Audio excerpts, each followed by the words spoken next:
Okay, good morning. Thank you.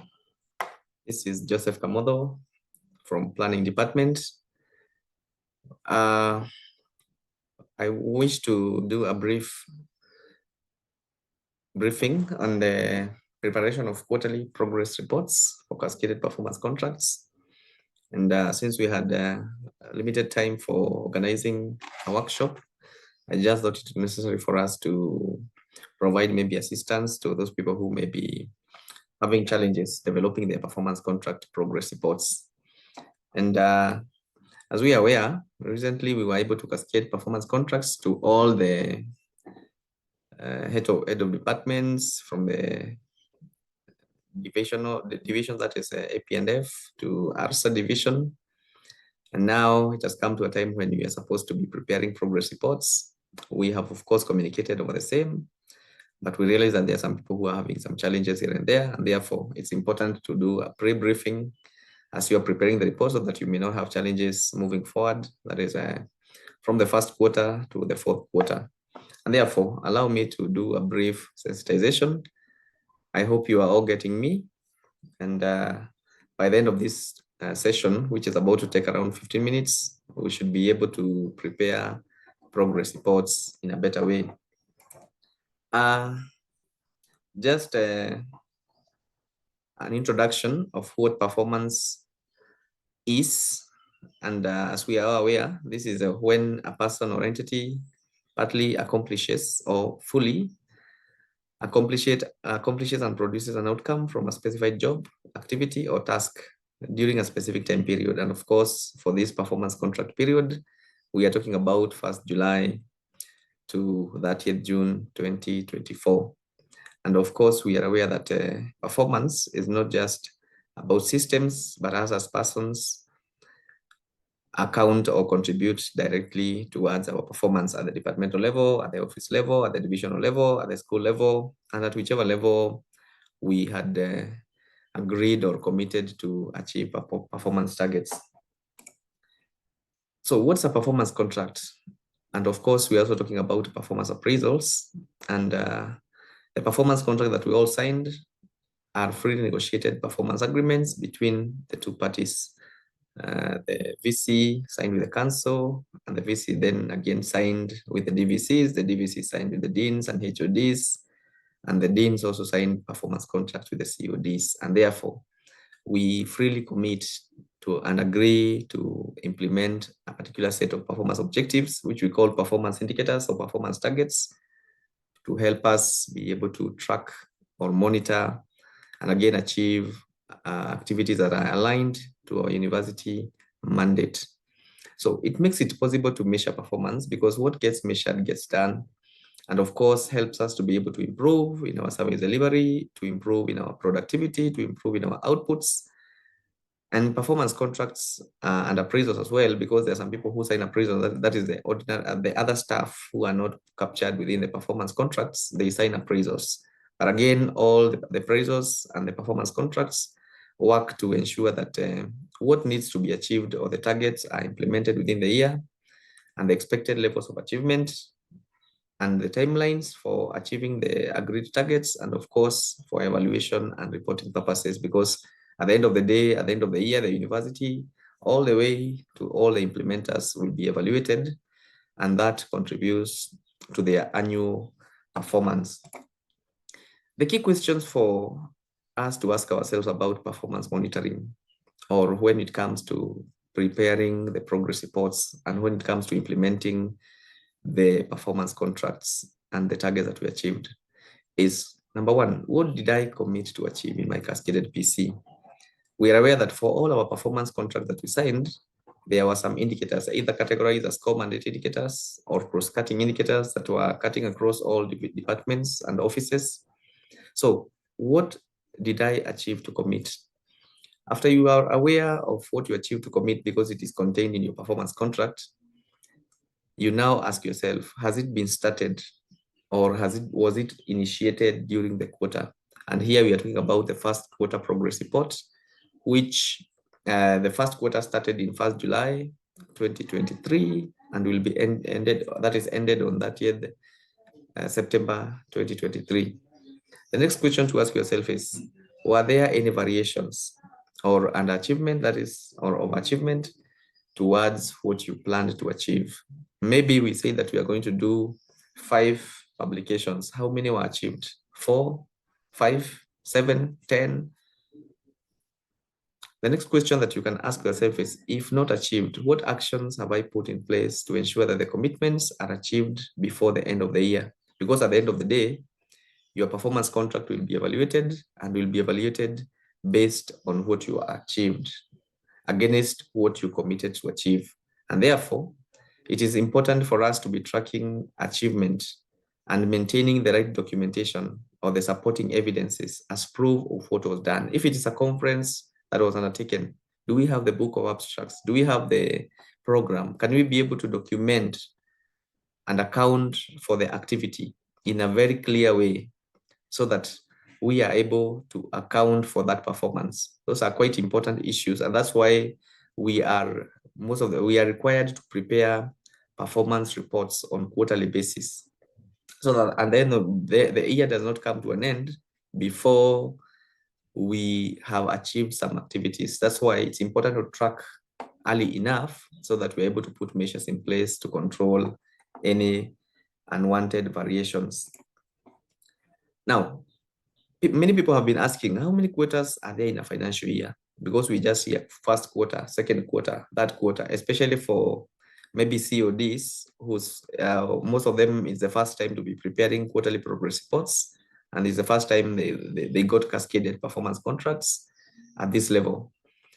But I would like to clarify that first quarter, the year has 4 quarters in total, and the first quarter starts from 1st July to 30th September for each year. The second quarter again starts in 1st October to 31st December. The third quarter starts from the 1st of January to 31st of March, and the fourth quarter from 1st April to 30th of June. And basically that's how the year reporting structure is configured in form of the 4 quarters.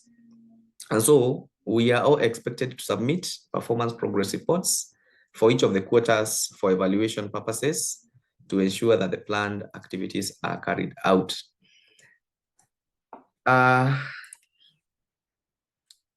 Just to take you back a little bit, performance contract management is implemented in 2 major levels in the university. First of all, we have at the organization level, where the strategic plan is prepared to run us for the next 5 years.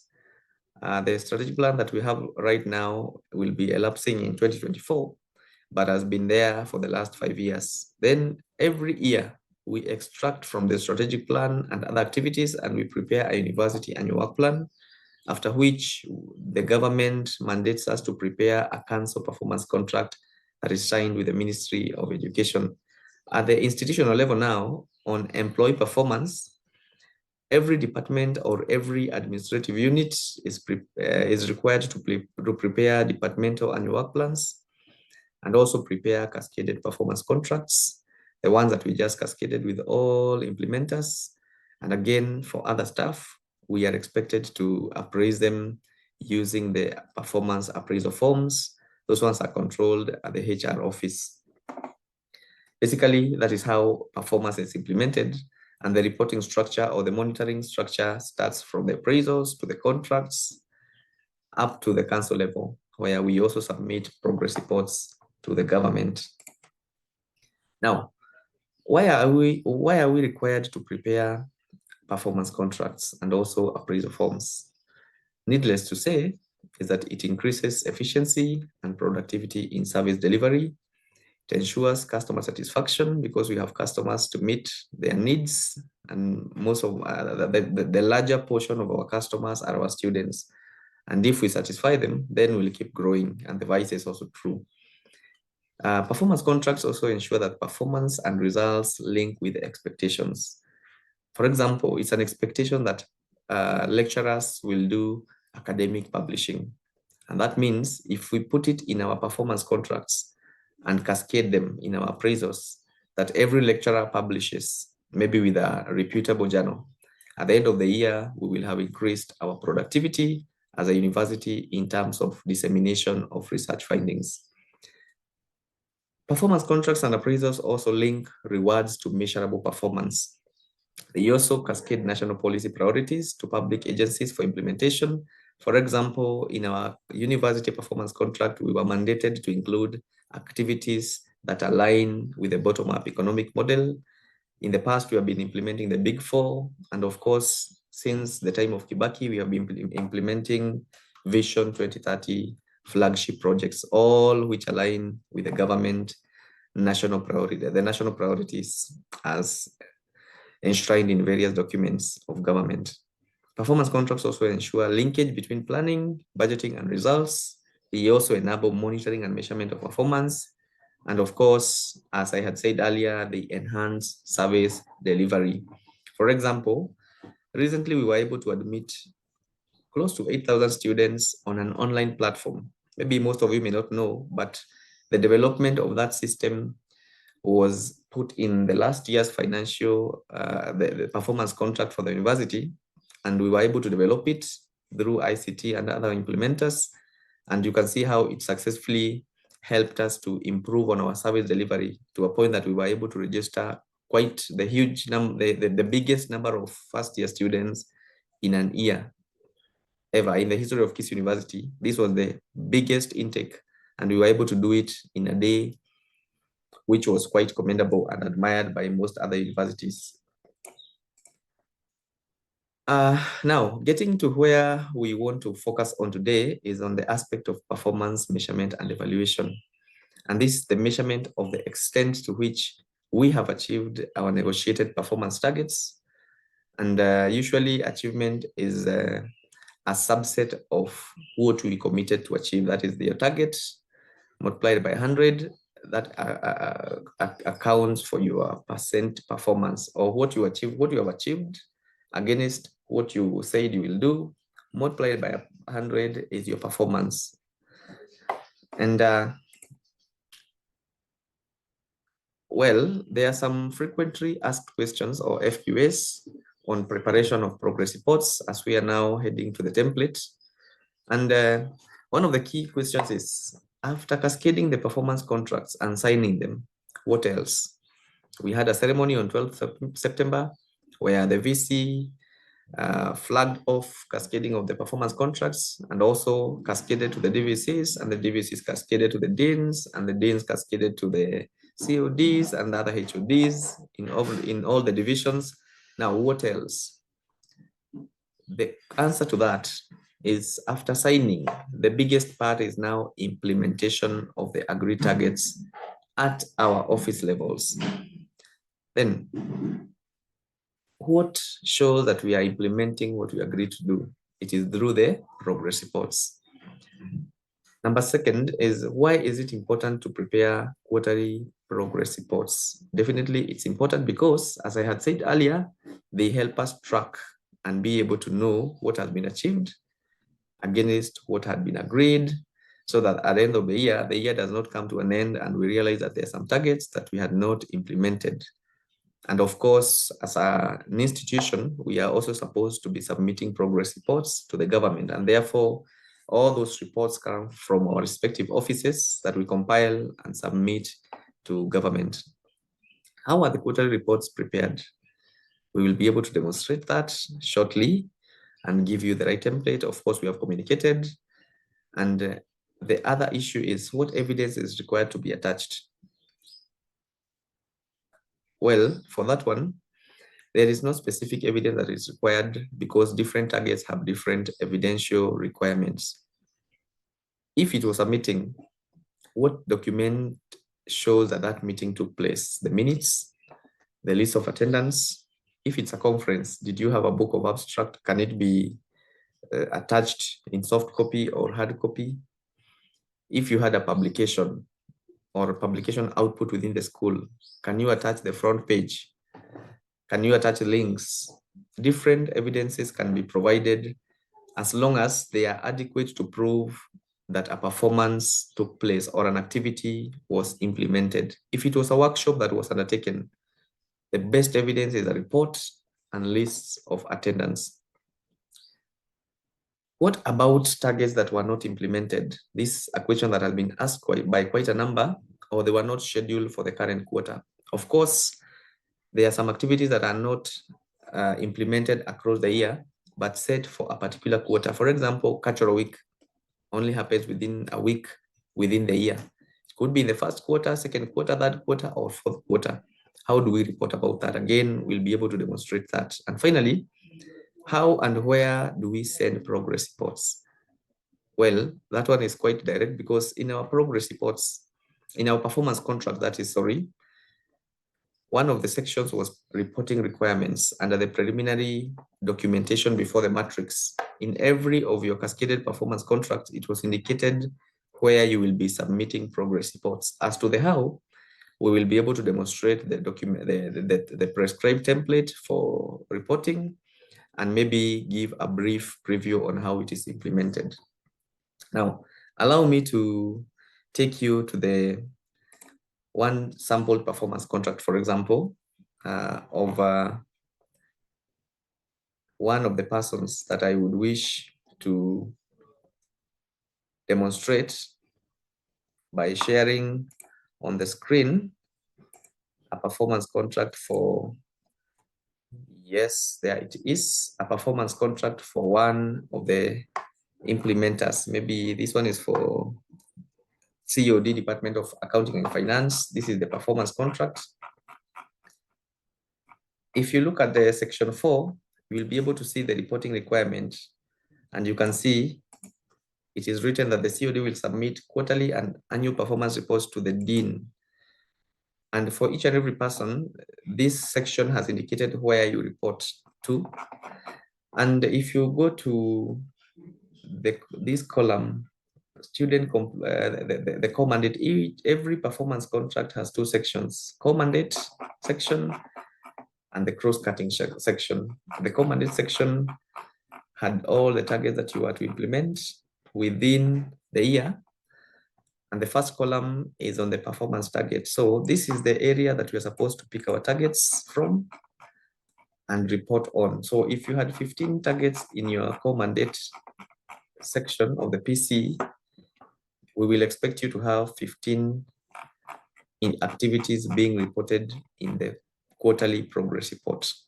And for each performance activity, we had indicated the specific activities. So these specific activities guide you on what you are expected to do for each of the performance indicators. The next column was the unit of measure. What measures this? If it is academic programs, then the number of academic programs that you have put in place is the measure. For example, this one says 7. And some other people had actually gone ahead to list the 7 academic programs. And therefore, for every quarter, you're supposed to provide a progress report on how many have you been able to put in place, or how many have you been able to review. If all of them are work in progress, you are again supposed to report that in the quarterly progress report. The next section is the cross-cutting section, and these ones were cross-cutting for all offices. There were 7. Again, we are supposed to report on how we have implemented each one of them. So this basically what I wanted to tell us is that we pick what to report from our performance contracts, from our cascaded performance contracts for that particular financial year. So for example, for this COD, they were supposed to pick the first column, that is the performance targets, and lift them onto the progress report. Now, for the interest of time, allow me to go to the progress report, because that is where we want to focus on today. Sawa. Yes, from the emails we submitted, this is the prescribed format for preparing progress reports. It has 2 sections. That is core mandate section, where you bring all your core mandate sections. In case you need to add another column, you can add as many columns as possible.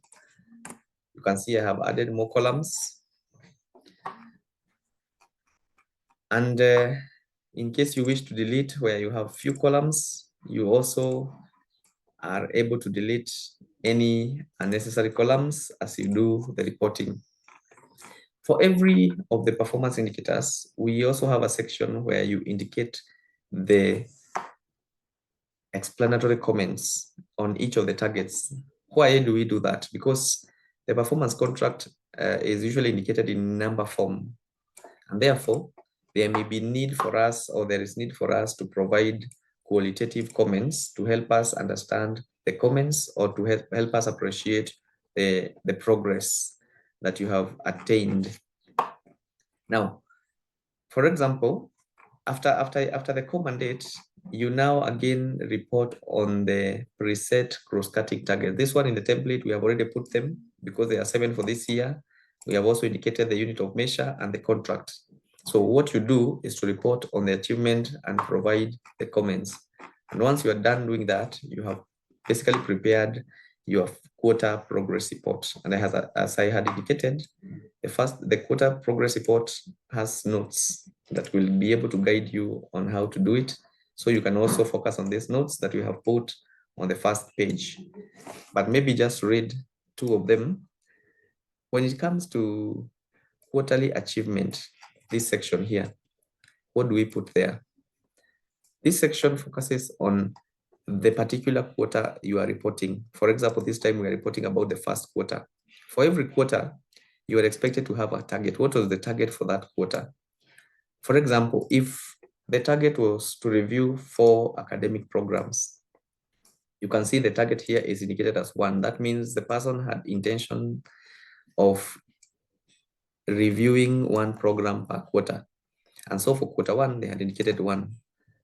Someone could say the whole year, the target was to do 50 publications. And maybe to divide it into quarters, now said, I will do 20 publications in first quarter. I will then do 10 publications in the remaining 3 quarters. And at the end of the year, you have a target of 50.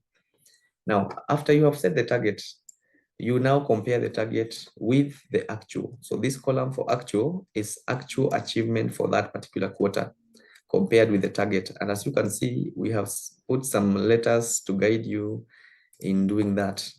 A is for the target for the contract period, where you indicate, as you extract it from the performance contract, the cascaded performance contract, you extract this section, the performance target, the unit of measure, and the target for the quarter. You get them from the performance contract. Then you set the performance target for that quarter. That is C. Then when you are reporting, you now look at the actual. What was the actual for that particular quarter? And then for the variance, it is B minus C. So it is this one minus this one. And you can see 17 minus 20 is -3. You can either put it as a -3, or you can put it in brackets. Brackets indicate that it's a negative variance. And you do that for all your targets. If it is publications, if it is to represent the university in court cases, if it is, and some targets have a percentage. So for percentages, you can have 25% or 40% as your target, and you compute again the actuals. So there are some particular activities that you are required to compute, especially if you had set them as percentages. For the cumulative achievement, this is where you track now your overall implementation or achievement of your performance target. And as you can see, same as A, means that whatever you have put here is what you put here, because it helps you track the annual target. So for example, in quarter 1, if you had 17 million, the actual for that quarter will still be 17, because we don't have any other quarter in the past. This is the first quarter. But for the second quarter, you cumulate achievement for previous quarter. So when you're reporting for second quarter, you will put the actual as the cumulative sum for the first quarter and the second quarter, because it helps us see how far are we getting to our annual target. For the third quarter, the actual cumulative is the sum of quarter 1, quarter 2, and quarter 3. And for cumulative for the fourth quarter, it is the sum for the quarter 1, quarter 2, quarter 3, and quarter 4. So Please take note of these two sections. The first section, the 3 columns in the middle here, indicated quota achievement, you report on the quota achievement. And on the last section, the 3 columns, you report on the cumulative achievement. That is the achievement as being cumulated through the year. Then the most important part here, again, we said, is the provision of comments. For example, I have indicated some comments here for guidance. On this one, you indicate the performance target. Probably you can underline it for ease of visibility. Then you explain this 17, what is it? And this 55, what is it? This is the area where you come to put the comments. And as you can see from this one, we have indicated that on collection of fee payments, the quota fee collection target was not met. You can see it was 17, not 20. The target was to do 20, we only did 17. And we have given a reason, due to a reduction in student enrollment coupled with outstanding fee balances. So if it was a target like to purchase 5 chairs and procurement are not able to do that, they can actually say we procured 3 because of delay in release of finances or lack of finances, or the budget was reduced and therefore we could not achieve our actual target. For example, another target could be publications. Publications output is a prominent target in most of the PCs in the academic division, and it was measured in number, and the target may be 20 for the year, and maybe for every quarter now you say 5. And then when you're reporting as a COD or the dean, you realize that in the school output for that quarter, there were 8 publications. So you will indicate 8 as the actual, and that means you are able to overshot the quarterly target by 3. You indicate 3 there. And because this is the first quarter, the actual cumulative is still the same as the actual for the quarter because it is the first quarter. So it is 8, and the target is 20, and therefore we still have -12 or -12 to do for the remaining quarters. And when you come to comments, we will now put the same publications output and indicate that during the quarter, probably during the quarter, the publications output exceeded target as a result of probably what could be the reason for you to require to have more. Maybe you enforced, maybe you encourage you encouraged all lecturers to publish